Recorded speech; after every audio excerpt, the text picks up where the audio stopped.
Guys, if you love The Gauge, if you want to support us, we'd really appreciate the support. Please review the podcast. Apple, Spotify, all the platforms have reviewing now. Audible, if you're doing it there. But specifically Apple and Spotify, we really appreciate the reviews. It's an important factor in us growing the podcast. Thank you for listening. This episode of the podcast is brought to you by Rock and Roll Denim, Bill Fick Ford, the WCRA, and Resistol. Guys, another year has ticked by. Challenging year, but there was somebody you could rely on if you needed a new Super Duty pickup, and that was Bill Fick Ford. Once again, the #1 Super Duty dealer in the entire country. You guys have seen what's going on in the car business, in the truck business. You're seeing trucks being sold for thousands above MSRP. Well, if you go to Bill Fick Ford, it doesn't matter where you are at in the continental U.S., he will take care of you. He will stand by the product, and he will not take advantage of you. Guys, Bill Fick Ford is the only place you can go in 2022 for a no-bull discount. Bill Fick Ford. Guys, it's that time again. Rodeo Corpus Christi will be one of the largest paying rodeos of the entire year. That's $550,000 with more than $50,000 promised per discipline, with no entry fees. Rodeo Corpus Christi will be the first stop of the WCRA's Triple Crown of Rodeo. The only way to qualify for Rodeo Corpus Christi is by nominating your rides or runs with the WCRA. You can win $1 million by nominating your rides and runs and earning points with the WCRA. Through the Triple Crown of Rodeo, the WCRA will award $1 million in cash prizes to any one athlete or collection of athletes who place first at any 3 consecutive WCRA major rodeos. The WCRA has awarded more than $10.8 million to athletes in a little more than 2 years. Come on, guys. To learn more, just visit WCRArodeo.com and learn how you can earn a spot at Rodeo Corpus Christi and possibly be Rodeo's next millionaire. Boom. What sets Resistol apart is the legacy of the cowboys who wear the brand. These traditions are passed down from fathers to sons, from heroes to future champions. Since 1927, Resistol has been handcrafting the finest American-made cowboy hats. Generation after generation, we live it every day.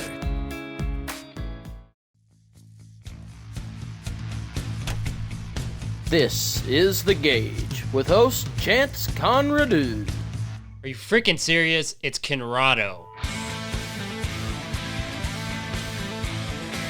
This is The Gauge, and I am Chance Conrado. On this episode of the podcast, we have Emily Miller-Beisel, repeat guest. Obviously, she's awesome. We get a little less funny and a little more philosophical and talk about a lot of different things. If I wasn't my normal chipper self, I apologize, but it is 87 degrees in here, and I was feeling kind of sickly the whole time. She carried us through, though. Check it out. Riley, I broke into the office next door with a butter knife. Go take a look at their door. They're going to know. They're going to know. 86 degrees is what it is in here.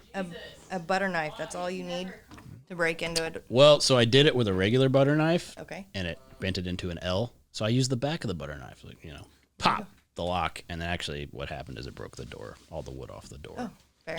So, you know. Wouldn't be a good crook. Anyway. Right. You would leave a trail. The Netflix thing.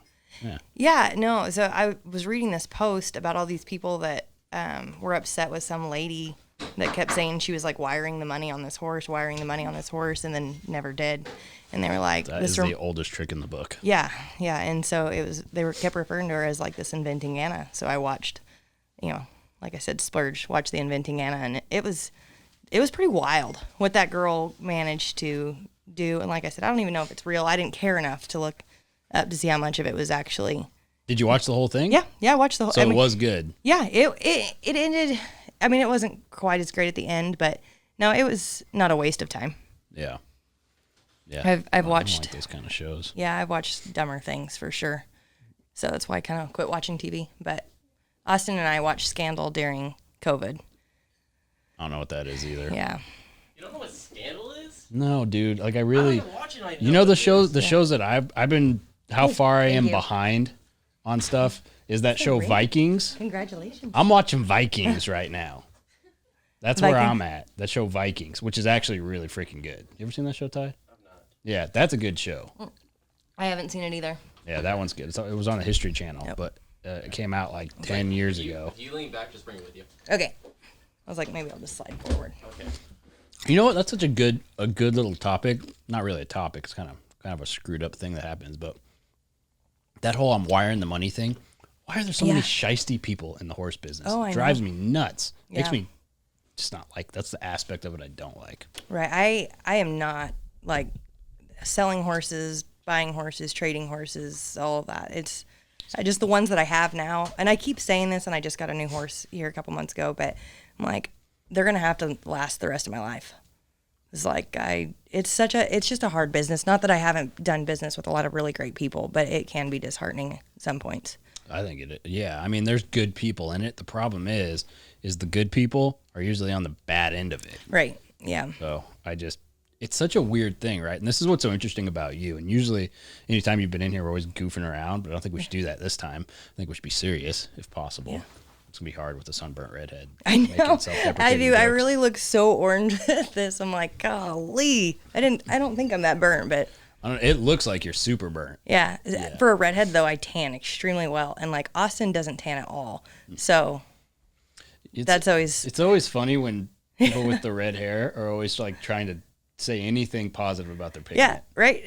I was like, Actually, you're less white than yeah. most I mean, redheads. That's like true. look at that tan line. Like that's a pretty significant tan line for the second week of May, and I've been working inside during the heat of the day. So, like I'm getting there. You're on your way. I'm on my way until it peels off. Yes. Yeah. Well, I don't really peel and blister too bad. Yeah, I don't either. Luckily, I would Yeah. be really upset. It's so gross. It is. Yeah. Like you take yeah. your shirt It's just off. and it's painful all, too. Wait, are you a peeler? I've had it before. You've had See, it before. My It mom. was like it's COVID. I've had it. I've had it. Well, like whenever we visit like island nations for stuff like the Bahamas, Jamaica, it's like you just sunburn real easily there, especially at pale as I Whenever am. we visit the island nations. Well, I'm just saying that's because that's where you get a lot of you just like the lost UV half rays. the people who listen to this. They're barrel racing. Some people family, visited rodeo Mexico people. and stuff like that. I never went on a single vacation. Like, we did. Doesn't count because it was my mom, but like, I never been on a vacation with my dad in my entire life. I don't think he's ever been on a vacation. It applies to people going to the beach in general. Horse So- trainers don't go on vacations. It is really hard to commit to that much time. You know, we had to book our honeymoon like a year and a half. Well, with COVID, you know, of course that added some complications. And even then, when we finally got it booked, we still had to postpone it. And finally got to go. And anyway, and Austin left me in charge of packing the sunscreen. And I just, grabbed some sunscreen out of the horse trailer. And anyway, it was like 3 years expired. I didn't realize that sunscreen expires. But What could possibly expire in sunscreen? I don't know, but I promise you he was a lobster the first day we were there and had to deal with that for 5 days. So, whoops. Where'd you go? St. Lucia. Oh, Yeah, it was a lot of fun. We went to that. I don't even know where that is. Is that like by St. Thomas or like the Virgin Islands? Somewhere in Yeah, that it's area? down past Jamaica, and it's a long ways. It was beautiful, though. I mean, it was sunny and 85 and was 68 at night. And That sounds nice considering it's like 112 it today. is kind of warm. I am a summertime girl, though. So, Really? I mean, as much as it was toasty today, I was like, I will welcome it. And we went to California for the California run, and it was 55 and raining dang near the whole time. That was not my idea of California. California is such a weird place. It is. weather. I really enjoyed it, though. Like, I guess I had in my mind what I thought we would see in California versus what we actually got to see, and it was totally different. Wait, was it the first time you went over Yeah, there? yeah. Ever?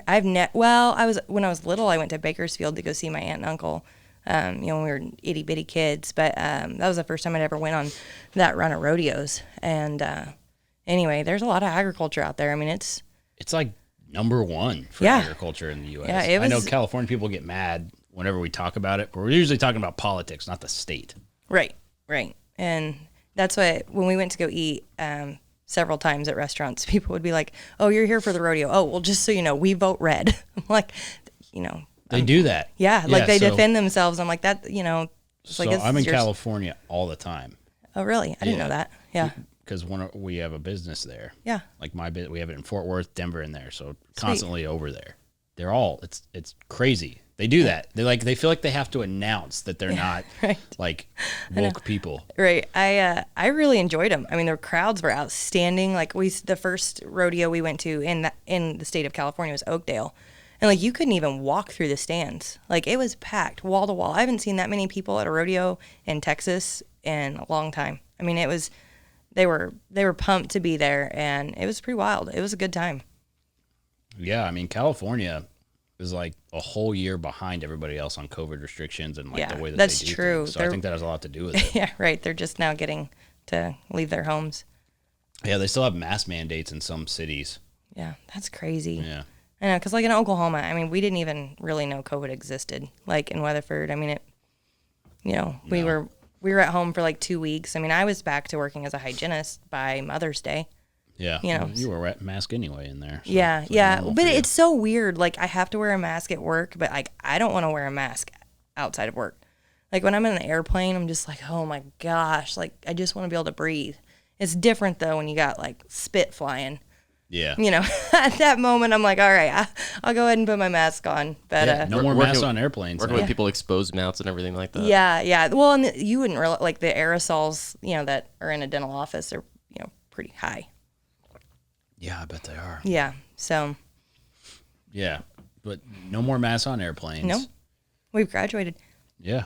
Have you been on a flight since? Yes. April 15th? Oh, yeah. Was it April 15th that they took it off? Yeah, I was on one right after. Somewhere around there. I had quite a trip back and forth from Clovis because I had ran my first run at Clovis, and then it was supposed to rain that night. We weren't sure, what the ground would be like with the mud. Well, I had that Hall of Fame induction at Garden City on Friday night, and so I thought about trading, and I was like, no, it'll be fine. I get on my first flight Friday morning to come back. It was something to do with Fresno Airport that American Airlines couldn't handle. And so we sat on the plane with the jet bridge out for like an hour, and we're 45 minutes late. Well, I had a 37-minute time frame to get to my next flight here. And anyway, that, of course, different terminal. So I'm like running through the air. It's like Forrest Gump. Like people were cheering, hooping and hollering. I was flying, and I got to my gate, and my plane was there. The jet bridge is still out. The door is still open, and they would not let me on. I think they gave my seat away. What? Yeah. And I was like a standby person, maybe? I don't know. And so she's like, well, I'll put you on the next one to Garden. And I'm like, well, the next one, I was like, I got to be to Garden City by 5. The next one doesn't leave here till 7. I was like, that's not going to work. And she's like, sorry. Well, and then that plane didn't even leave anyway because of a storm that came in. So, because that was supposed to be my plane back the next morning, come to find out. And anyway, so they, the college chartered a plane for me, and 80-mile-an-hour winds. We're trying to land this charter plane at Garden City. So it's a good thing I'm a pilot's daughter there.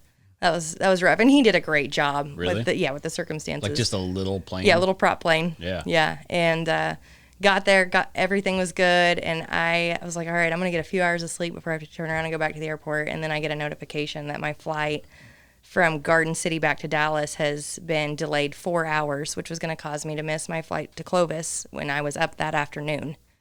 So Austin got in the truck and started driving, and we drove to Oklahoma City and rerouted my flight from Oklahoma City to Dallas, and then Dallas to Clovis, and got there and, made the finals. And anyway, Wayne announced, he's like, yeah, this girl got a private jet plane to get out here today. And everybody's like, thinks I'm rolling in the dough with all my private jet planes. Yeah, but that's fine. That definitely gives a whole misrepresentation on the sport of barrel racing. Right. I was like, yeah, I think I won $2,500 at that rodeo. I don't know that a private jet plane was going to be conducive or smart business, but that's all right. I was like, you go, Wayne, you tell him.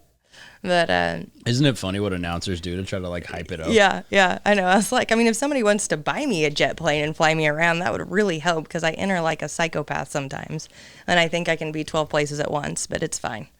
It's such a weird year to be rodeoing too. I know a lot of people are just like, screw this diesel prices. Yeah, you think that though, and I went to enter some rodeos the next couple weeks, and I finally, bounce a lot of my stupid ideas off of Haley and Ivy, and I'm like, how stupid is this? And they're like, it's pretty stupid. And I'm like, all right, I'm gonna go ahead and turn that one out. Like it was grace period for Hugo, which is 2,500 added rodeo. They've got like 140 entries. Jeez. And it's gonna pay 12 holes. And I'm like, I'm gonna take a young horse, you know, and she could have the run of her life and be 13th and not win a dime, you know, at that kind of deal. And I was like, it's probably not worth $5.50 diesel. I mean, that's what we're up to in Oklahoma. It's kind of hit or miss down here. Like I saw a couple that was still $4.89, $4.99. Yeah, it was $4.99 today, but like 3 days ago it was $5.40. Really? So like it really fluctuated. Yeah, no, it's been super up and down, and I don't know. I just keep trying to exercise some patience, you know, and stay a little closer to home. I mean, because I did go to California. I had a great time. Michelle Darling and I went out there together, and Michelle, I mean, she slayed it. We knew she would. Her and Martini, like that's their jam. So it was a good trip and very conducive to her goals this year, and you know, it was good to split the trip with her. But She's so funny. oh, she's hilarious. Her and her daughter Demi, she's a riot too. You can definitely tell Michelle stamped her, and she's a funny kid. But it was just the two of us, and she's still trying to do nursing school, you know, in the mix of everything. So she was flying back and forth, and like no pressure, trying to take care of Martini. It's like that's the game you guys play. yeah, it is, and yeah, I think she went from. Like, she wasn't in the top 50. I think she was ranked like 54, 55, and she jumped clear up to like 22 or 23 after that trip. Yeah, and I mean, that puts a lot of pressure on her to keep going. Like in her, I know. in her situation. I love it. I was like, just let me enter you, please. Just let me help you do this, because I mean, she doesn't have to go a lot, you know. But I was like, if she will stay hooked and go to the ones that she needs to go to, like she's gonna make it. I mean, I have. You know, no doubt in my mind. Yeah. You know, they're an awesome team. So. Yeah, that horse is amazing. But so that kind of brings me into a topic, right? Because I try to think about ways that if we ever have somebody on like more than once, like sure. what can we do? And I think people really need value right now. Yeah. Like morale on a national level is at an all-time low. Mm-hmm. And what better, Certainly. you know, what better way to kind of help people out by make them feel better? Yeah. Than to kind of get into some of the things that you do maybe. And I'm interested in how we might have talked about it before. I don't really remember. It's been a long time. But when you decide to do something like what you do for a living, I mean, granted, I know you have another job, which is a whole nother level of insanity. You're like one of the only people who rodeo full time and have gone, I mean, to NFR quite a few times, back to back to back. To back, maybe? Was it been 4 or 3? 3. Three Yep. times, yeah, Yep. back to back to back. Look at that. But good memory. and hold down a job. I mean, and one of the things about you, it's funny, like my sister will tell me this, is that you're the only person that she knows who remembers everything about everybody and always remembers to like say hi to everyone or encourage everyone. And it's like, you're just a very unique person like that. And, you know, how do you do all that and manage that plus a job and continue to stay motivated and positive and, you know, especially in something that's kind of thankless in a way like rodeoing. Sure. Well, and it's, you know, social media has changed everything too. And I have to remind myself of, you know, what I feel like my purpose is in all this. And, you know, I think that we all have a little bit different purpose out here. And, you know, obviously like what Haley's doing, I mean, she's shattering records year after year after year. And I think people lose sight of the fact that like she's either been first or second for the last 5 years. That's incredible. You know, what she's doing with that same mare and still staying strong and whatnot. And those world titles, I mean, that's her goal. And she's, I mean, she's rewriting the record books. But like, you know, and I'm not saying that I don't have the potential to sometime, you know, at some point try to win a gold buckle. I've been close. I mean, I gave Haley, you know, a heck of a run for it in 2019. And so did Ivy. I mean, we were both right there, but I do feel like, you know, and what keeps me motivated is the fact that, you know, I want to be that person that at the end of the day, everybody was like, you know, she was genuine, she was kind, she was helpful, and she was a normal, like we were talking about earlier, you know, she still lived a normal life, you know, still did the dental hygiene thing, and that's possible. And that's, I guess, something that I was thinking about it too. I was like, you know, this is our third time on here. So I was like, what are we going to talk about? But I get so frustrated with the people limiting themselves on like limited entry rodeos, where they're like, that's not possible. And these same girls get catered to and blah, blah, blah. And I'm like, and then they turn it into a us versus them, the top 15 versus the rest of the association. And that drives me crazy because I was like, I was there like not that long ago. I was the girl in dental hygiene school that, sold my horses to try to focus on school and picked up a couple projects. And, then I got that once in a lifetime horse and he was young and, the doors just kept opening, the opportunities kept happening, and I kept pursuing it, figuring out how do I get to where I want to go. And the thing about it is, if you ask most of your ranked girls, like they'll help you and they'll share. But a lot of times people just tend to, I don't know if they're shy or if it's just easier to believe the story that we're not nice. I don't know, but there's a lot of that goes around out there. Is we're just kind of labeled as not kind people. And that's why it's just, a smile, telling somebody, good job, how are you? Like I'll shoot some, if I'm watching on the Cowboy Channel and somebody just smokes a run, like I'm not afraid to shoot them a text and say, hey, that was awesome. Like, great job. Even if I'm not at that rodeo, it's just a little bit of kindness goes a long ways. And I don't know what has changed so much, I feel like in the last 2 years, but, people just tend to look for the bad in someone instead of like, throwing someone a bone and just being kind. And I don't know. That's what, I guess, no matter how my career ends up, no matter how many more times I make the finals, like that's something I hope that people remember, is that they could always call me and ask me, and I'd try to help them.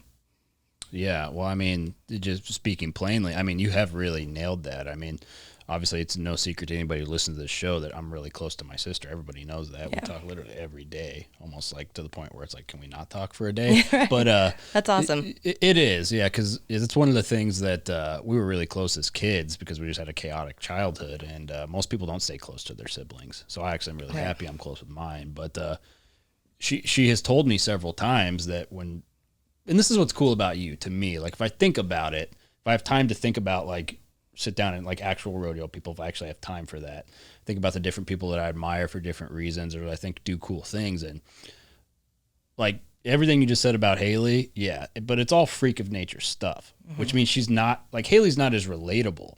Yeah. Also, Ivy's not that relatable because she comes from this psychotic background that most people can't relate to. And if they can, they never escaped it for sure. But you are more relatable, that's a real big compliment. That means that more people can get value from you because they can say, I'm there, or I was there. Right. And that's what's so great about you and the way that you operate, and the fact that you operate at a high level with all these savages, for different reasons, either freak of natures or because it's escapism or whatever. But I think it's really neat the way that you carry yourself because everybody has the same opinion of you, no matter who you ask. Oh, there's varying opinions of that, but you never know. The red hair does come out from time to time. I mean the people that you should ask. Well, and that's something too. Like I've gotten to that point in my career. Like that's kind of a little bit the shift. And I'm so thankful for those girls because I mean we pick each other up when we're down, and they've had to pick me up a lot too, just because like I don't like people being mad at me. I don't like people hearing things that are not in a positive manner, because that's just not who I like to leave a positive stamp on everyone's life if I can. Like that's my goal. And anyway, and there's been times like the social media is just because you kind of go through a phase. Like in 2017 when I was the surprise person that was ranked, because I was still 100% full time. Wasn't even chasing the NFR, and that's when I won the RNCFR and went to Calgary and won my pool at Calgary, and then found myself ranked, and I'm like, what do? I had so much support from people I never even dreamed of, like everybody had a positive thing to say, and they're cheering you on in your first year at the finals, like how much better does it get? I win the first round, my first finals, and win 100,000 by round 4. People had my back. But then you start getting to the phase of your career where people expect that from you. And then if you're not delivering, they have a lot of hateful things to say, or they pick you apart. And, we've seen that pretty much every year. And it's social media in general. People have an opinion behind a keyboard. And, my first year I was riding a Hancock and I had a bonnet on him and a Petska, and that's wrong. And then the rubber band crisis. Good Lord. Like, I never dreamed that wearing rubber bands was That was 2020, Yeah, right? it was. I thought I broke the internet over a freaking rubber band, and that's fine. Like, people are entitled to their opinion, but some of the hateful things people would say were just, like, and you see more and more of that. And then, like, most recently, like when Haley, I think she was third at Houston. Like, she literally won first, second, or third at every major winter rodeo this winter. And somebody comments on her post about Houston, is the empire crumbling? I mean, they were saying that last year at the NFL. Yeah, like and crazy. I'm just like, she is human, and she is riding an animal, and like, it's crazy the expectations that people have for you, the more success you have in your career, and when it's not perfect, how easy they are to pick you apart.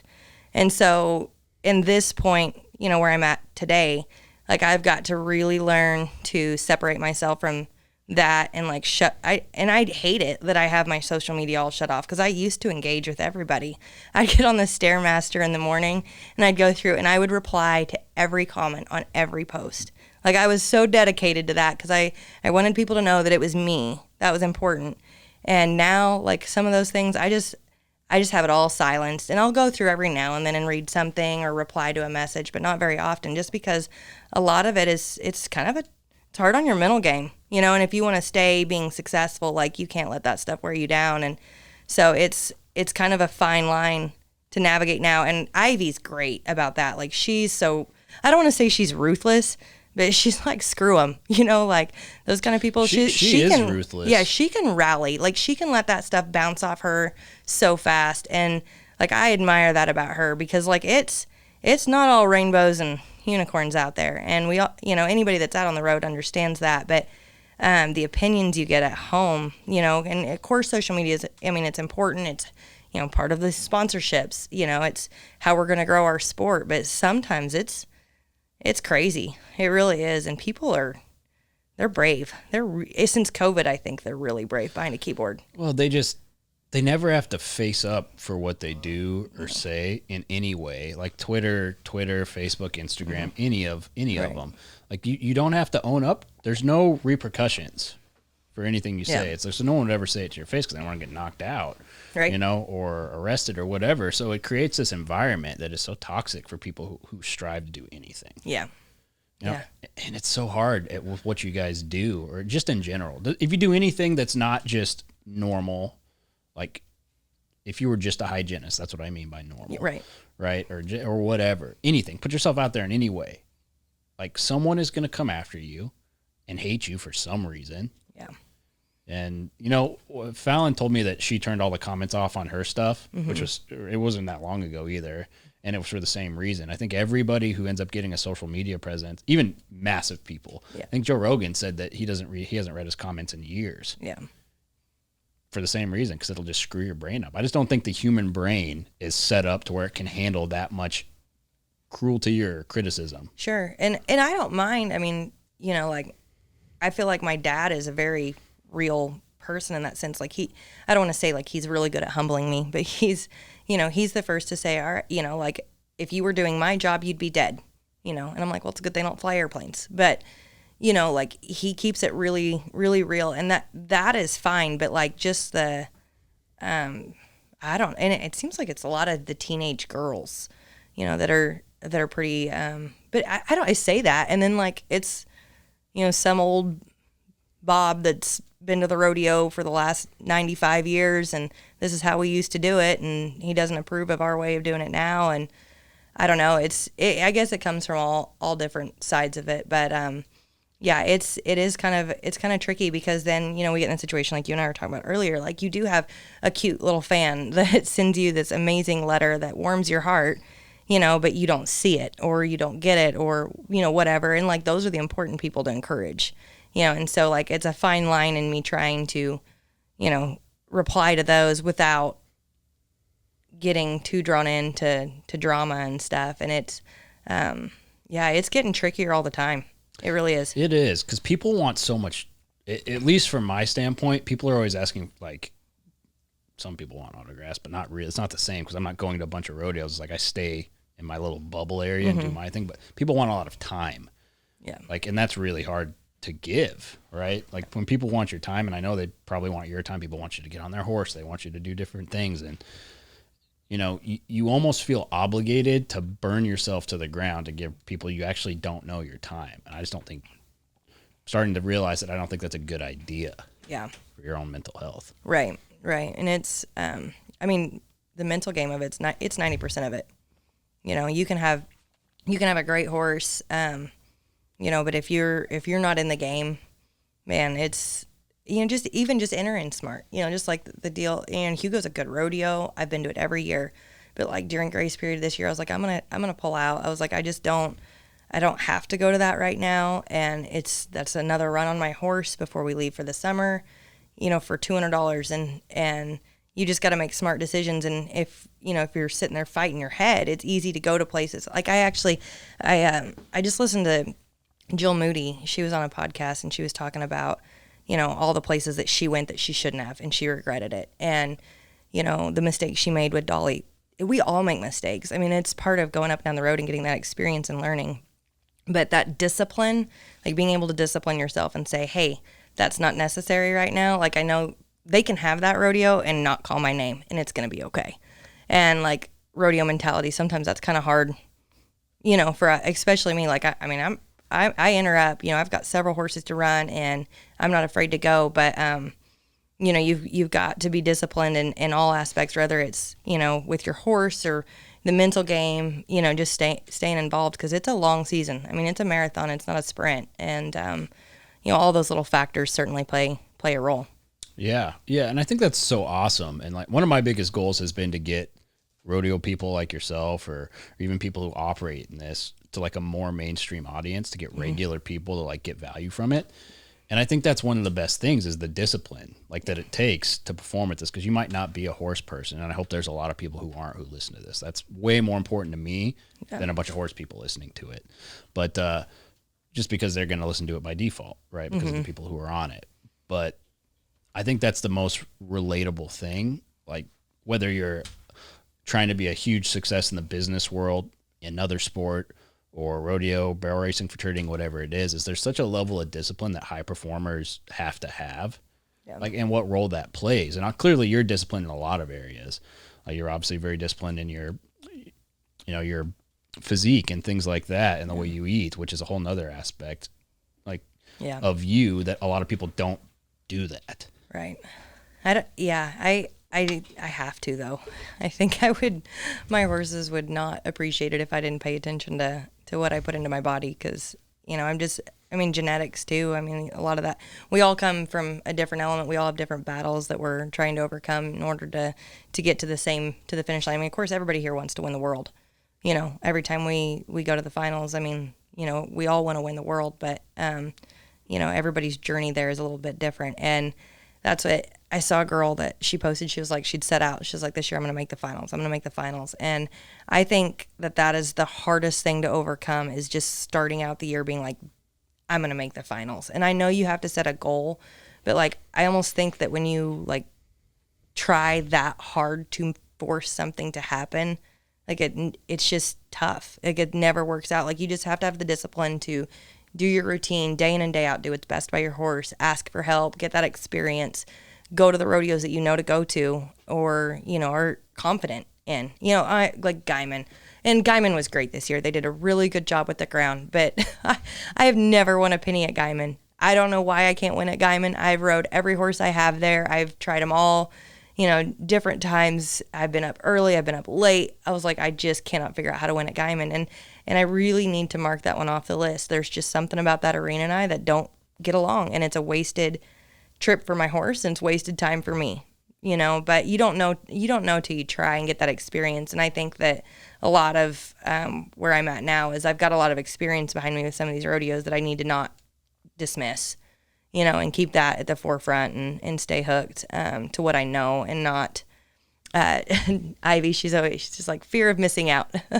When she texted, says that. I know, she texted to me. I was like, what does that even mean? Like, I had no idea. She had explained it to me. I was like, oh yeah. I was like, all right, fair, you know. But I mean, there's a lot of that. I mean, it's the most common thing. Yeah. If you're active rodeoing, even if you haven't been rodeoing for years, like you get this weird mental thing where you're like, oh crap, I need to be there. I need to do that. It's Yeah. like, do you? Yeah. Do you really?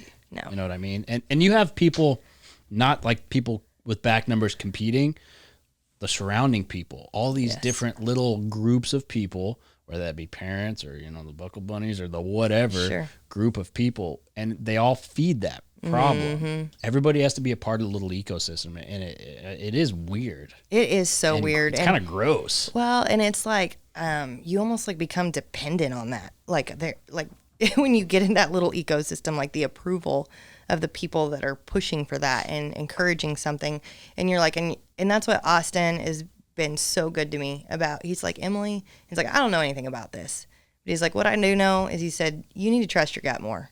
He's like, you know your horses, and you are intelligent, and you study this game, and you watch the numbers, and you know when they've been winning and where they've been winning, and he's like, just trust that and go do your job and have fun going and doing your job, because that's what's going to be successful. And I don't know how many times he had to just tell me, just do this, like, trust yourself. And I'm like, you're right. Like, this is not my first rodeo. Like, it's okay. And I guess even, even if you've been to the finals 3 times, like the insecurities and stuff and doubts, goodness gracious, we battle that too. I get, and that's, you're not immune to it, no matter how much experience you've got. Guys, Rock and Roll Denim has absolutely changed the game when it comes to the performance and style in Western jeans. Top competitors like Shad, Tim O'Connell, Shelly Morgan, you name it. Your boy right here, we're all wearing Rock and Roll Denim. Inside and outside of the arena, it gives you the flexibility you need to win, as well as looking absolutely great in your interviews, appearances, whatever it is you're doing. Even when you're just doing podcasts like me. I had a chance to go to Rock and Roll Denim's factory the other day and pick out all the pants I wanted. Here's the thing. I got to try on a bunch of their new jeans. I love the men's Revolver jeans with the Reflex Stretch technology because they're comfy. They're not stiff like some of the other jeans. Go check them out at rockandrolldenim.com or follow Rock and Roll Denim on Facebook and Instagram for the newest trends in Western fashion. rockandrolldenim.com. Guys, we finally have merch. It's up, thegagepodcaststore.com. Get your merch, buy the merch, thegagepodcaststore.com. It's funny you say that. I've always wondered, about, because you have a spouse who literally has nothing to do with horses at all. I have that too. Yeah. And I will tell you, when my wife first started coming around the rodeo stuff, because I was still rodeoing back when I got with her, and she came around it and all of us, and she thought it was the weirdest cult thing that she had ever seen. Yeah. It's like, why is everybody operating this way? This is so weird. Because she got to see some ugly stuff, and she's like, these people will literally kill their neighbor. She said something like that, or sacrifice their families for this stuff. And she's like, I just don't get it. What did he think? Yeah, but I mean, he played baseball, so he's super competitive, and his whole family. I mean, like when we have holidays and they play super competitive people. Yeah. No, because that's usually that's my lax time. I'm like, this is my normal people time. Like, right. I can take, check out from the competitive side, and no, they bring it. And it is, we are always competing for something. So that part is fun. But, he's just really good at, he understands that I'm pretty independent and in that sense, but then also I can let people get in my head too much. And how so? What do you mean by that? Well, I'm trying to think of the best way to describe it, but so a few years ago, I took all 3 of my horses to Houston, and I ran Bo the first round. And I mean, Bo, what I love about Bo is Bo runs wherever. He doesn't care. He doesn't care if there's walls, there's no walls. Short run to the first, long run to the first, good ground, bad ground. Bo just runs barrels. He is my favorite horse to rodeo on. He is a lot of fun to rodeo on. I rode him the first round, but it's Houston, and Houston's tricky. And I think maybe I caught a barrel. I think I brushed the backside of the first, leaving it or something. And I got a text at night, where's Chongo? And I knew better than to ride Chongo at Houston. I know that Chongo is capable, and he probably could win with somebody else at Houston, but the way him and I work as a team, we're not going to win at Houston. It's just, and maybe now that the ground is a little bit better, it would be different, but even Ivy sat J-Lo out this year because we kind of decided, we're like, our horses, it's just not conducive for us. And I let that get in my head, and I knew better than to ride that horse at Houston at that time. And I still got on him the second round. And it was like Cardi B's night. They sold out. Like, it was like set a record for the number of ticket sales. It was so loud. I got a freaking no time. I didn't even get a time. I got a no time on Chongo. And, and that was before I made the finals. So a lot of people don't remember that. But I was so, every year I go back, I was like, I don't even bring him.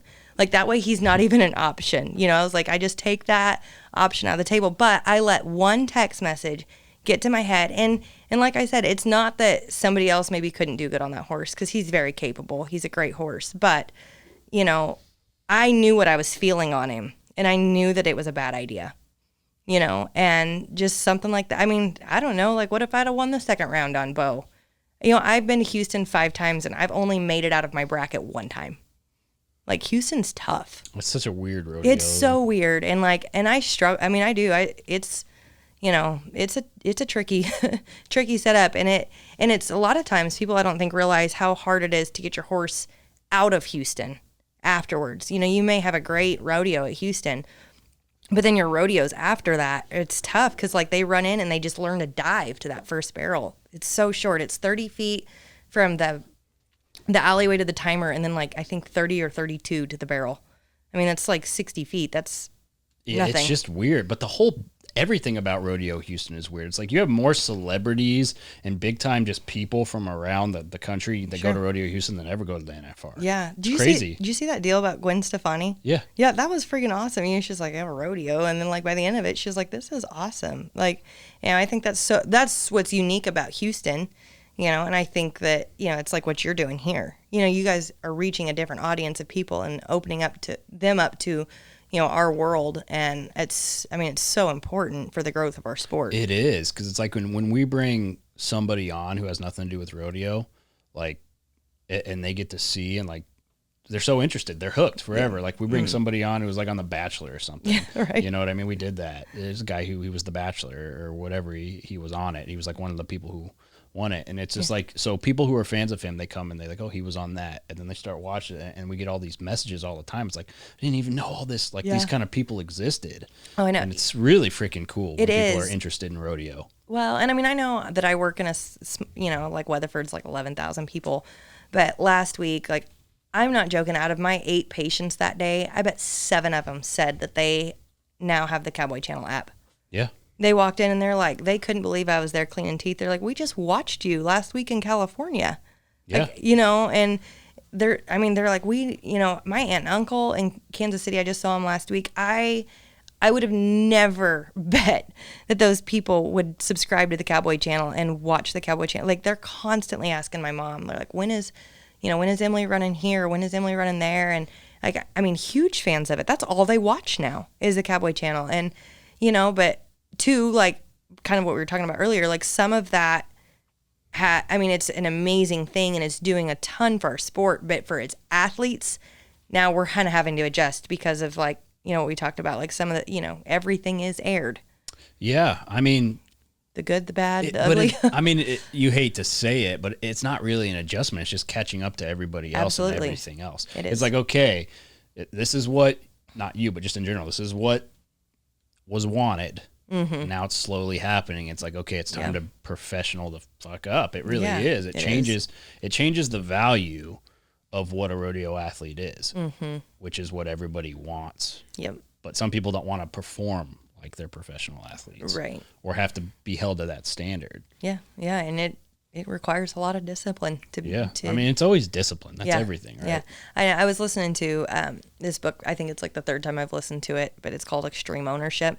And I love that book. And that's it. I think I'm like chapter 13, but that's what he was talking about. Like, Jocko. Yes. Yeah. He's talking about how, like, you just got to be like disciplined in anything that you do, He's a freaking Navy SEAL. Oh yeah. And it's like, I was like, every barrel racer that wants to complain about something needs to read that book. And then if you still want to complain about it, then fine. But if you can read that book and, know what those guys go through and how they overcome things and what their mental game is like, and I listened to Can't Hurt Me on Audible. This David one, Goggins book. Yes, yeah, it was both those so books are good. And you got to listen to that one 2 times. You do to capture the whole thing. Well, and I liked the Audible because they did like a review. after each chapter. It was not even just the book itself. Like you got David on there, and he broke it down. And he's like, well, he said, there's more to this story, and this is what happened here, and this is what happened here. And it was, I don't know, those two books, like anytime that I'm like gearing up for the summer run, because right now, I mean, we're just trying to make a plan, and it's important. Like you got to execute. I mean, these rodeos are tough. You got to enter right, and you got to know where you're going and make it happen. And there's a lot of stress that, involved in making all of that, carried out. Cause like, I mean, every year's been so different for me. I had pre-COVID in 2019, then I had COVID, then I had post-COVID. So I'm like, now is this kind of normal? I don't know. Yeah. I mean, you really haven't experienced normalcy. Yeah. Like since I've been rodeoing more full time, I have not had the same setup over a summer run. I've constantly had to adjust it because of, the changes that, I mean, it's just the world is going through. And right now, price of fuel. I mean, last year it was cheaper for me. Ivy and I went out to Reno, and I left my old trailer out there, and then came back home and got my other little trailer and ran around to a couple other places, and I flew. And it was so much cheaper for me to fly between horses than it was to pay for diesel and drive back and forth. And that was last year. I'll never forget when we got to the west side of Wyoming and we went to get fuel, and it was $3.76. And I looked at her and I was like, golly, $3.76. Like, how are we going to afford this? Kill for that right now. Yeah, no kidding. I was like, what I would do to see $3 on a diesel sign right now. Jeez. Yeah. You know what other book you should read when you're done? There's this one. It's a little more philosophical, but it's on the same thing. It's called The Obstacle is the Way by a guy named Ryan Holiday. And this stuff is all getting pretty popular. Okay. All these books are now. But this one, like a year ago, no one really knew, but now people know a lot about this book. I mean, some people might, but it's on the same concept. Just talking, the whole purpose of it is like, the whole purpose of life is to do all the hard stuff, basically. Yeah, that's cool. Yeah, and that is it on Audible?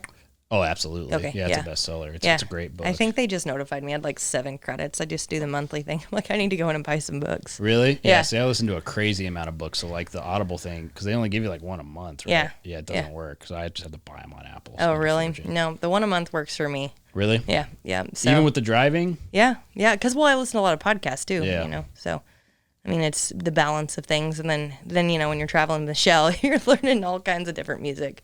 So. She's wild. She's wild. She's a great, she, I do have to laugh about her at Austin and I's wedding. She was so much fun. And so when I went to post photos after our wedding, I couldn't post any with Michelle in them. And so somebody asked me, they're like, so obviously, like, how did they miss Michelle? Where's your photographer? And I was like, oh no, those just weren't Facebook appropriate. Yeah, I still give her such a hard time. I sent them to her. I was like, hey, here's blackmail just in case, but no, she's so fun, and she's got such a good attitude, and she's a blast to haul with. Ivy was funny. The first time I told her that Michelle and I were going to go, she's like, oh, you two will do great. You're such morning people. And we do like, try to sleep in, and it's like 5:45, and we're both just sitting there like, okay, it's time. I don't know. It's just, she's a blast. I'm excited for her to finish nursing school and get that, notch in her belt, and then she didn't have to go back, got it all finished up, and get after it this summer. I mean, I don't like running against her because she kicks my butt a lot, but. Yeah, she's pretty. I don't really know her that well. But you need to have her on. Like when Riley and I originally talked about this, I wanted to do, like, Michelle was going to come down for the WCRA. Yeah. And I was like, we need to do that together. That would be so fun. It would be probably highly inappropriate, but it would have been so fun. She's very inappropriate. Last time I was around her, I haven't been around her very much. But she told me that she was going to prostitute me out as a male stripper. I was like, well, it's going to make more money than the podcast. So right? Sure. Yeah. She's got the connections. She told me after her wedding, she drove by this strip club that was called Little Darlings. And so she's like, I had to go. I was like, you would.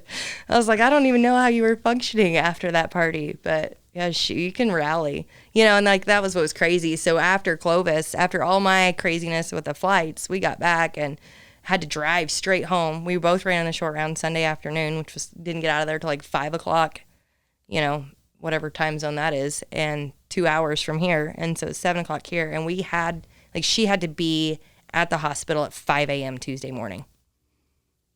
that was a haul. Like we took like a 45-minute nap, I think, in somewhere in Arizona. Put the horses up for just a little bit, and it was, yeah, we hustled. And she never slept. I drove the second day, like Monday, almost all day. I think I put her behind the wheel for 2 hours, and I was like, please take a nap. Like, I have all day to rest. You have to go to school. And she kept doing her homework and just hustling, and like, that's the thing when you're hungry for it, and there ain't anybody that's gonna stop her. I mean, she's a go-getter. Yeah. So you want a rodeo? Yeah. I mean, that's the reality of it. It is. Yeah, exactly. Like when you want it that bad, like you'll make it work however you need to. And you don't, she had and I mean, I don't know if I'm probably supposed to talk about this, but I'm going to anyway. She kind of had a deal with Rodeo Houston this year, and it broke all of our hearts for her, that she didn't get to go. She was the first alternate, and she should have got a call, and she didn't get a call. And anyway, she could have got on Facebook and blown up about it and made it, and everybody felt bad. I mean, all of the board, it was one of those deals. It was a loophole, and things happened, and so she didn't get to go. And anyway, but she was like, look, like back to that extreme ownership. She's like, I should have went to one more rodeo, and I would have got in, and that's my fault. I should have just done it the right way the first time and not been an alternate. And I'll know better next year, and I'm not going to make that mistake again.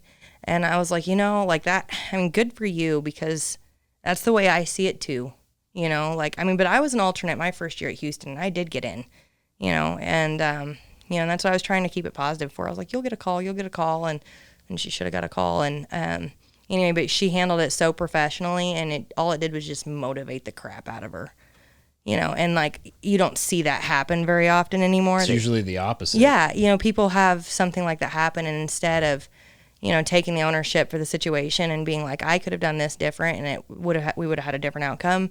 They blame others. They look to others. And I was just like, that was really cool to see that in one of my friends, cause it's easy to be the other side.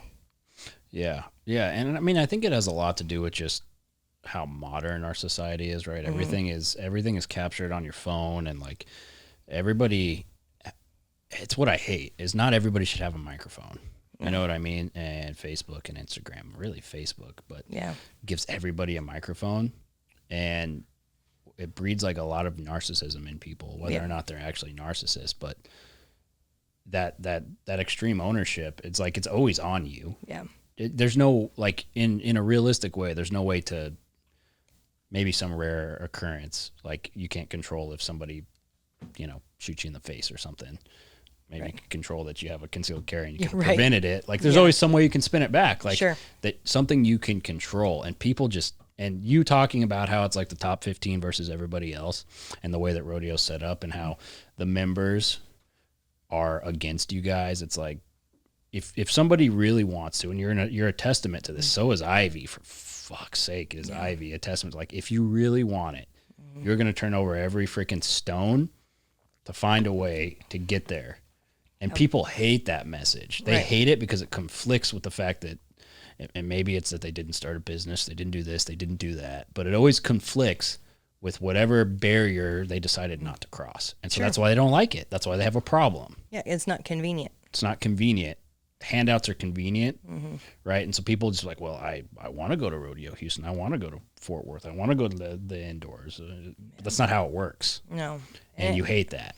Well, and it hasn't been that way for a long time, and that's not anything new.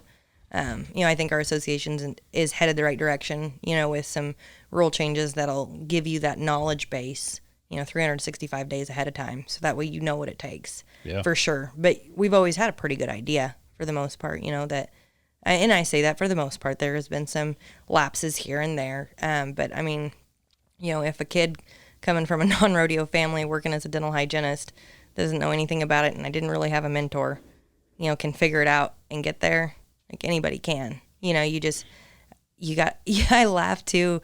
I can't remember who it was. I really try not to get on Facebook, but I've been talking about it a lot today. Somebody was like, would you just read your breeding contract? Like, please just read the contract. And then everybody's like, read contracts? What? Like, does anybody do that? And then, you see it like with bigger barrel races, new formats. You know, the WCRA, it's not that complicated. You just have to read the rules and understand the format. And, you know, the WPRA Tour, read the rules, understand the format. The RNCFR, like, you know, I guess it's NFR Open, whatever it is now. You know, like, how do you get into Fort Worth? You can either be in the top, like 56, or you can go to these 7 qualifying rodeos, and they will roll down if somebody ahead of you is already qualified via world standings. Like, but you have to apply yourself. You have to sit down and have the discipline to look at the rule book, read the ground rules, read that information, absorb it, and then figure out how to apply it. You know, and like that, I don't know what has changed for us since COVID. You'd think people would be more willing to sit down and read while they were at home and stuff, but it doesn't seem that way. And I think it's just because of the convenience of social media. It's just a lot easier to get on there and ask, you know, how do I do this? How do I do that? Instead of just, you know, like I say all the time, and I mean, bless Miles McFarland's heart, because he runs that Texas page. Yeah. You know how many times there's people asking stuff on there, and it's like, you know, and I'm sure, you know, a lot of it's like maybe first time they didn't know where to look. But like once you know where to look, you should, you know, just people don't want to be responsible for anything. And I think it may be like the human attention span. I think that's part of it. Yeah. Like that steals, like these things steal all that. Oh, absolutely. Like they steal your flow state. They steal your motivation for things. And I think that's part of the problem. I mean, I will go and unfriend. You have random people on Facebook. You don't really freaking know them, right? Yeah. You just do. And sometimes I'm like, how did you don't even know. But I see somebody on there who's like, you know, there's something they could easily find on Google. Like, hey, I'm trying to make a chicken casserole. Anybody have an idea on how to do that? Yes, Google does. Why are you asking Facebook? You look weird. You look crazy right now. I thought you were a DuckDuckGo person. Yeah, DuckDuckGo, but you know what I mean. Okay, all right. I was just making sure, you know, you're going to give the right shout out here. Yeah, you know what? I really haven't been using DuckDuckGo that much. Really? It's not the greatest. Okay. Well, I'm not going to lie. I gave a good long run. Did you? I'm not going to lie. I haven't ever done the DuckDuckGo really. No, it kind of sucks. Yeah, but I think my sister still uses it. Does she? I think so, but that explains a lot. It's kind of lame. Yeah, just kidding. No shit. It's kind of just like a de-evolved Google. And yeah. Like, okay. Yeah. You know what? They already know where I am. It doesn't even matter. We had like an hour and a half conversation the other day, and I don't even know what we talked about. We just were talking forever. We were both driving, and she just cracks me up. She's so funny. Yeah. She will talk if she's driving. Yeah, so will I. Yeah, like it does help pass the time. It does. Yeah, you know, this is back to reading things. I looked at the sheets, like the original rodeo listing for Kansas City, and Slack was supposed to be on the 4th, and at 4, that was the original listing. And anyway, so I wrote it down in my calendar, and I wasn't the only one that almost missed Slack because of this. Anyway, so then I, you know, told the office that I could work on the 2nd and the 3rd, and then I go to enter Kansas City, and they've moved Slack to the 3rd, and I'm like, well, I love Kansas City Slack, but like I've already committed, like I'm working that day, so I ran at Guyman my first run at 8:00 in Slack that morning, and then drove clear across the state of Kansas for Kansas City perf that night, and I had to turn my second one out at Guyman because I hit a barrel, you know, Guyman problems. And anyway, and that was when I was talking to her, and I was like, this is too early in the season to be driving like this. But, you know, it's just part of it. I tried to be proactive and get my stuff wrote down early, and it does. I know rodeo's got to change their schedules, but sometimes that stuff puts us in a little bit of a pinch. But part of it, we made it work. Kansas City was good. So, you know, it's just always something, isn't it? That's life, though. It is. Yeah. It's like you can stop rodeoing and maybe you want to open a business. Trust me, it's no easier. Right. Do anything at all that is just against the grain in any way, and it's just gonna suck. I think it's part of life that, like, if you want to do stuff, it just sucks. Yep. Yeah, I am. What is it, Goggins? Like, embrace the suck? I think that's one of the things he says, he's right? Like, yeah, he does. He's like, yeah, just own it. He cusses a lot in there. It's like, just forewarning, if anybody's like listening to this podcast and goes, if they listen to this podcast, then they're accustomed to cussing. They're good with it. Yeah. No, it's I thoroughly I enjoyed that. But back to the sucking thing. So I sold a horse last year and bought ground with my brothers. we were farmers now. Yeah, in Southwest Kansas. And do you know? Planning for the future. Yes, right? It seemed like a really great idea. Seems like a good idea. Yeah, except for it doesn't ever rain.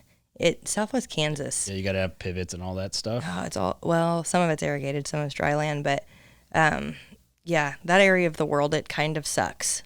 Like, I don't know why farmers have farm ground there. You started a business with your siblings. That's pretty cool. Yeah, REK, Ryan, Emily, Kyle. Yeah, I don't do a whole lot besides help them pay the bills.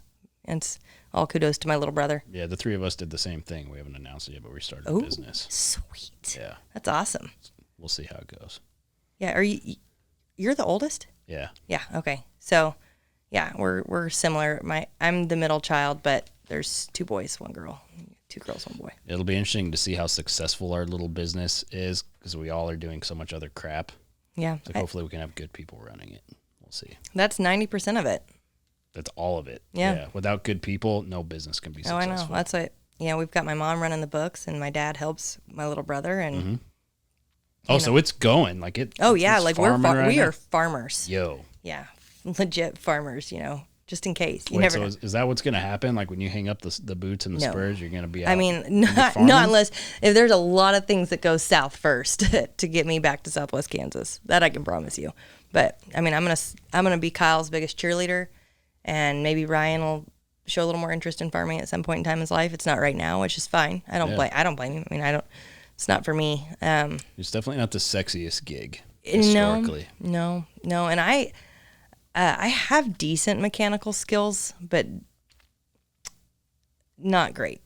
Yeah. And you've got to be a pretty good mechanic if you You got to be able to work on your own crap to be a farmer. Yeah. Slim margins. Yeah. So I don't foresee that being a big opportunity for me as far as changing careers anytime soon. But Yeah. maybe Austin will want to be a farmer. If the oil field tanks or something. Not anytime soon. He's probably as busy as he's ever Oh, been. I right? know. It's always that way for them, Yeah. But he's still home every night, so that's good. But yeah, they stay pretty busy right now. So it's kind of it's funny because I'll be grumpy about diesel prices, and he's like, well, it's not such a bad thing for us. Right. No, he's got a good point. I mean, it's balanced, but he's not paying my fuel bill, so maybe I should get a sponsorship. I should ask him about that. Yeah, find an oil company to sponsor you. Yeah, that would be slick. That would be. It's a good That's a good idea. There's a few of them out there. Yeah. Who do it. Yeah, there are. I haven't seen a big like an Exxon or a Shell or one of the big companies sponsor any Western thing before that I can think of. No, maybe we should give him a. We tried Buc-ee's, right? You know what? So this is what I do. I had to go there. This is what I do. We have people who just solicit for sponsors, and Cody. Yeah. Cody tried to get a hold of Buc-ee's, and it's like you can't get a hold of people at Oh, really? Buc-ee's, apparently. That's crazy. I really figured out of all the gas stations that they would be the most accommodating. You would really think so. Yeah, apparently not. No. They fooled us. It's hard to get a hold of. Like this whole show is 100% sponsor. That's where the money comes from to Sure. do it and for everything. And sometimes, like out of the Western world, if you try to get like a mainstream sponsor, it's just figuring out. Riley would tell you how stressful it is, because that's what she does. But trying to even figure out how to talk to a human at a big company, it's like they probably would be interested if like they knew the numbers and like the things that were going on. But it's like you can never get to somebody. Huh. So it'd be tough for a rodeo person to do too. It's kind of the same. Yeah, swimming upstream a lot. Yes. Or just like through dial tones and random email addresses. Yeah, I tried to talk to the city of Fort Worth about the huge pothole in their road that ruined the axle on my trailer. That's easy, actually. But I still didn't get any. It took me like several days, lots of contacts, lots of circling. Oh, you got to go into a building. Oh, really? Yeah, so I'm an expert at lobbying Okay. on the city level.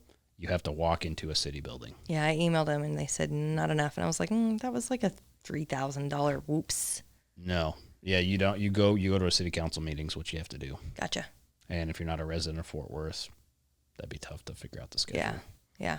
So I know I was bummed. I really thought I would have some luck with that because I was like, all the winnings that I just made at that rodeo literally went straight to pay for my axle. Mm-hmm. Yeah, and if you live in a small place like you do, a small town, the city councils like it's not that big of a deal. But like Fort Worth, those city council meetings are like concerts. Really? Yeah. Yeah. I had to, just north of here, but I had to present in front of a city council like 24 times to get a permit to operate my business down the road. Really? Yeah. And so doing that, it's the only way to get things done, but it's no surprise why like the government's so messed up federally, because they're messed up at the city level still. Right. It's all the same. It's just smaller. Well, I was like, I mean, my dad was following me and he couldn't figure out why I was going so slow. And I'm like trying to miss this massive, like it wasn't even a pothole. It was like a cliff. Really? Yes. Well, by Stockyards or like no, it was coming from Dickie's, but remember they had that ice storm. Oh, last year. Well, like this, like. Was this year? Yeah, just a couple months ago. Like we had an ice storm here? Yes. Remember? We had 2. Really? Yeah. I thought it was last year. I don't know. We had the horrible ice storm last year. It was the end of January. Really? Yeah. Yeah, so we had a horrible one last year, but we had 2 instances of having ice this year. Wednesday, Thursdays, perfs. Because I ran, there was 2 of them because I drove through Fort Worth at both because I had to go back to San Antonio through the second one. That was like right before the American semifinals and stuff. No, this one was during the stay at Dickie's. Like everybody was kind of like locked down here. It was that was when Ivy was thinking about going to Rapid. The last 2 years, like with all those calamities, it just runs together because like every other week there's a calamity of some sort. I don't remember the ice storm. But back you had to pick me up at my apartment for a recording. Oh yeah, that was it. You know that was during Fort Worth. That's right. When you have to spend a lot of money on an axle, you remember this kind of forget. stuff. Yeah, I haven't forgotten. I was trying to get to the road, but all the roads were closed because of all the ice. Still, because I didn't do any good. I wasn't in the finals, so I was leaving. And anyway, literally wrecked my axle out. It was like, it's hard to get axles too. Yeah, actually, we got one, but they didn't have time to do it. So my dad and my older brother, came down and we got it knocked out right there in the barn. Whoa. See, mechanical skills. Welding and stuff. Yes, yep. We did all the things, yeah. That's impressive. You know, every now and then, living on the farm comes in handy. It does. Saved me like, I think Elite's like $80 an hour or something for labor, so. That's actually cheap labor. Yeah. For a trailer place. Yep. So, we made out of that okay, so. Well, one other thing I wanted to talk to you about was, because for me, like fitness is a really important thing to me, and I know it is to you too. And I wish it was to more people, especially in our world. Like there's not a whole lot of there's in the PBR, but like there's not a whole lot of fitness in the Western world. No. It's like the opposite of fitness. Yes. I'm not going to say what that is, but you can figure it out. It's a Yep. very similar word. Yeah. But no one seems to be as focused on that. And like, especially in barrel racing, it's like, do you really have to be super fit? Maybe not, but you should. Sure. And for people like extreme ownership, like your fitness and your body composition and what you eat is like the easiest thing you can take ownership of. Yeah. It's like if you have no control over anything, for sure you can control what you eat. For sure you can control being physically active. Like if you don't have control of anything else in your life, you're starting at square one. Like that's one of the things. Yeah. So what is, I'm sure you get asked all the time, but what is it you do to stay physically fit and active, and how do you manage doing that? Because I mean, it's a big part of who you are, obviously. Well, what's funny is like I never had a passion for any of that growing up. I played sports in junior high because it was like an obligation when you are at a small school. Everybody played, but high school I quit because I was riding horses, and then I remember going to my junior college, and it was required for us to do a 30-minute workout twice a week. Like you had to have it to graduate, kind of deal. Like it was just part of the college's deal, and we'd go in and stretch for 30 minutes. We wouldn't even run or do anything on the elliptical or anything. And anyway, and I moved to Weatherford, and Coach V, was pretty adamant. And I'm not gonna lie, there's a lot of people that didn't go to SWASU because of his workouts. People were like, workouts for rodeo? Like that's stupid. And I'm not joking when I say people didn't sign at Southwestern Oklahoma State because of the workouts. But I was like, no, I mean, I wasn't that worried about it. I was like, we'll see how this goes. And anyway, and it opened my eye to a whole different side of things, because I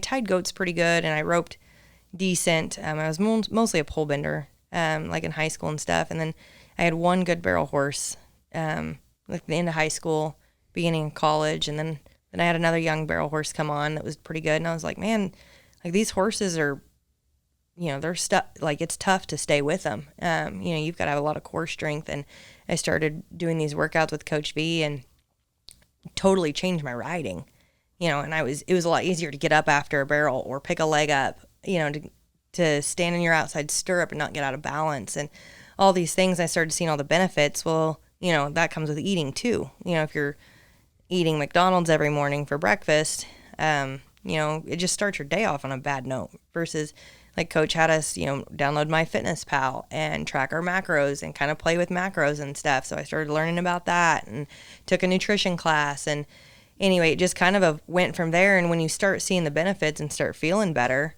like that makes a huge difference. And, my friend Robin, she has that RPX, she does all the Zingular stuff. And I started, using those supplements too to help me get better and improve. And it was improving my workouts. And then, you start getting a new PR and I don't know. I mean, it just kind of escalated to the point that I was like, I'm passionate about this. Like this is making a difference and it's making, my dream, my goals more accessible and, and within reach because I can do this stuff easier. And then, I met Austin at the gym and that was a huge motivation. I'm not going to lie. I was in dental hygiene school and I was studying while I was there exercising. I just put my stuff up on the treadmill and read through it while I was, just trying to refresh my brain before I went back to class that morning. But, he's extremely dedicated and disciplined at physical fitness. I mean, he gets up at 4:45 every morning and goes and spends a couple hours at the gym. And, it doesn't matter. That was something that we were talking about, it was on the book this morning when I was listening on the way down. It was, he said, even if you go out and have some fun with your friends the night before, having that discipline to get your butt out of bed the next morning and get to the gym and make a difference, like that kind of dedication, that's what's going to make a difference in the long run. That's the difference between mediocre and great or great and, good and great, whatever you want to say there. And so anyway, I bounce a lot of ideas off of him, but like for me, I tend to build muscle a lot easier than most women. And so I have to do a lot more cardio and a lot more HIIT workouts. I got a Peloton and I know I found it used on Facebook. I was in Burwell, Nebraska, and I really like it. I really do. Cause like, when we have, is it in the trailer? No, it's in the, that would be pretty cool. It would be slick. Yeah, I know. And I might be able to do that at some point, but, I run stairs a lot. People probably know that judging by the size of my thighs, but I love stairs. I do. I don't know what it is about running stairs, but that's my jam. So, anyway, but I like that Peloton. That's something different and I can change my workouts and, so I do all kinds of different things with it. And then a friend of mine, she has the Peloton, just the treadmill. I've run on it a couple times and it's nice. It's nice to have that constant coaching without having to like constantly you pay the membership or the monthly fee or whatever it is. Yeah. And just like that accountability is good too, making sure it's like, hey, like, you did really great last week, start this week off, get another workout in. And a lot of times, like, even if it's just 20 or 30 minutes before I go to work in the morning, like I can go, get on the Peloton and do it, get a ride in. And, anyway, and some of them instructors, they're tough. Like I've never been on one. Yeah, it's cool. And that's what's really neat too, is you can pick an instructor you really like. There's a whole slew of them. Yeah. And so I've enjoyed that. I think the biggest thing for me is that it's easy to get bored or burn out, and you just got to change it up. But like, and the other day I ran 5 miles and I had no intention of running 5 miles. I just got to the gym and I was going to warm up and then just felt really good. And I just kept running. And then I started doing sprints, a minute on, a minute off. And I don't know. I mean, I just kind of feel my body out and I'm like, this is going good. Like I'm going to keep after it. And I didn't even go lift weights that day. Just went in the sauna afterwards and had a great workout. But I don't know. It's, I think in fitness and that kind of stuff, it kind of just, it's kind of a domino effect to me. Like once once you get started, I mean, your whole day is better. Well, and if you find a good gym, like if you're lucky enough to have a good gym, like 90% of where I would choose to live, there's got to be a good gym. Yes. Like, I'm not going to sacrifice that because No. every single day, Like, at least for me and the way I live my life, it starts like that. I'm lucky there's like a Lifetime right down the road. Yeah. Like, so if you live in like the Decatur, if anybody lives in like the Decatur area or around there, you can go to Lifetime. In fact, it's like there's other rodeo. Tilton Hooper goes to my gym. Like, we'll go to that Lifetime. Sure. And well, and those having guys, those guys, like, it's not a big deal for them because they're so physically, like, they have to.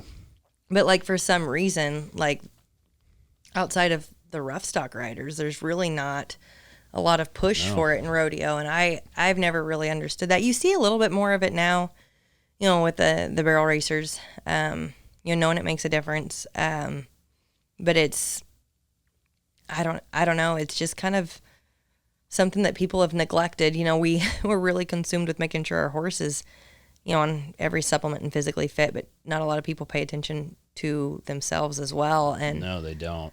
You know, and I think it's important, and I think if I didn't do it, I wouldn't be able to ride the horses. I mean, horses are, you know, they're big, they're strong, and you know, maybe I make them that way. I don't know, but you know, it takes some guns and some core strength sometimes to, you know, to get them where they need to be, and so it's necessary, you know, for what I'm trying to do. Totally. Yeah, and you know, there's life after rodeo, right? Absolutely. It's like if you don't prioritize your fitness and your health, it's like it expires quick. Yes, it does, and it doesn't take very long for it to dwindle. It's like, it's something that you've got to keep up. But investing in your health is never a bad investment ever. That's something you'll never regret, and it's, you know, it's super super important. I think that I don't understand. I really thought during COVID that it would, you know, get to be more of a priority for people. Yeah, but they shut all the gyms down, so it's not like people can go. And then depression skyrockets.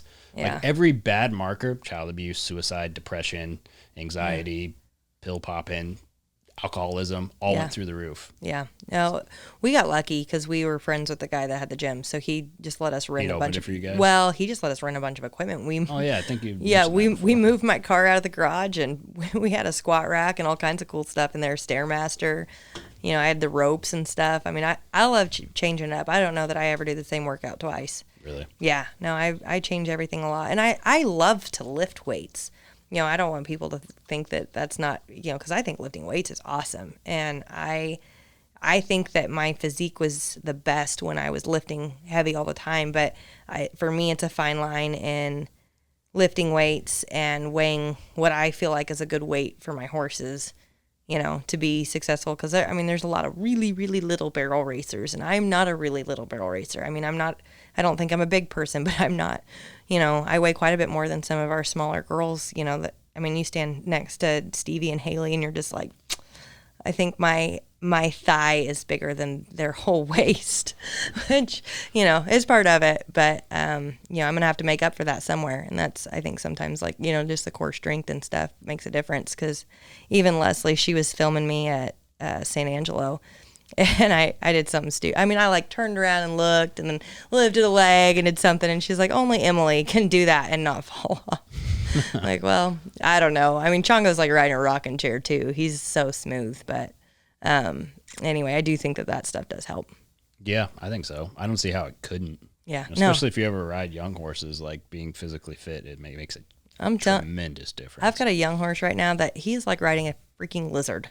Like, I've never rode anything like him in my life, and he can be out from underneath me so fast, and it's just, you know, it does. Like, you've got to be able to stay with him. I will say, I did almost fall off at Red Bluff, though.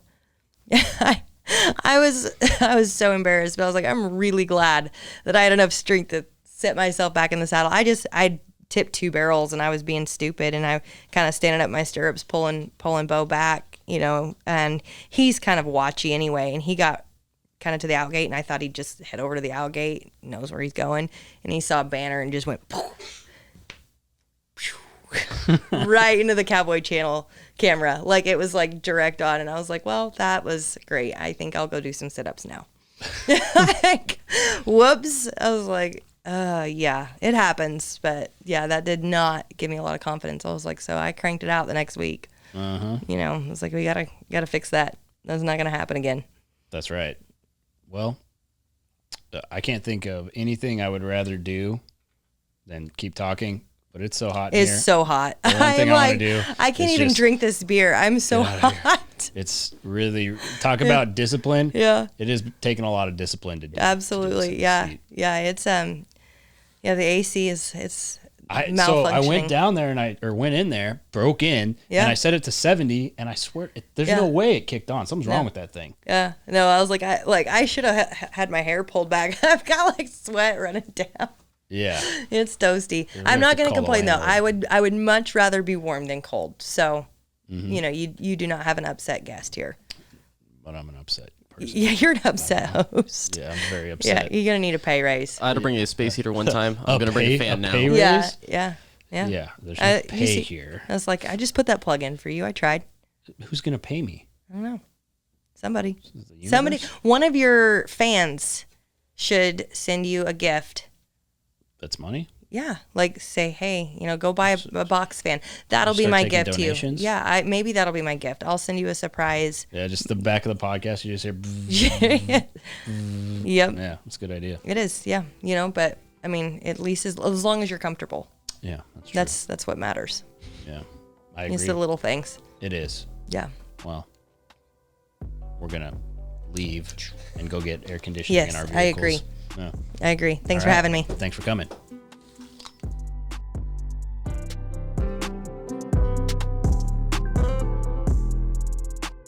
This has been The Gauge, hosted by me, Chance Conrado, produced and edited by our guy Ty Yeager. Shout out to the executive producers Dustin Pointer and Cody Denton. Marketing and content produced by Riley Chone. Make sure to rate and review this podcast, as well as follow The Gauge on Twitter, Instagram, and Facebook. And make sure to subscribe to The Gauge wherever you get your podcasts. We'll see you guys next time.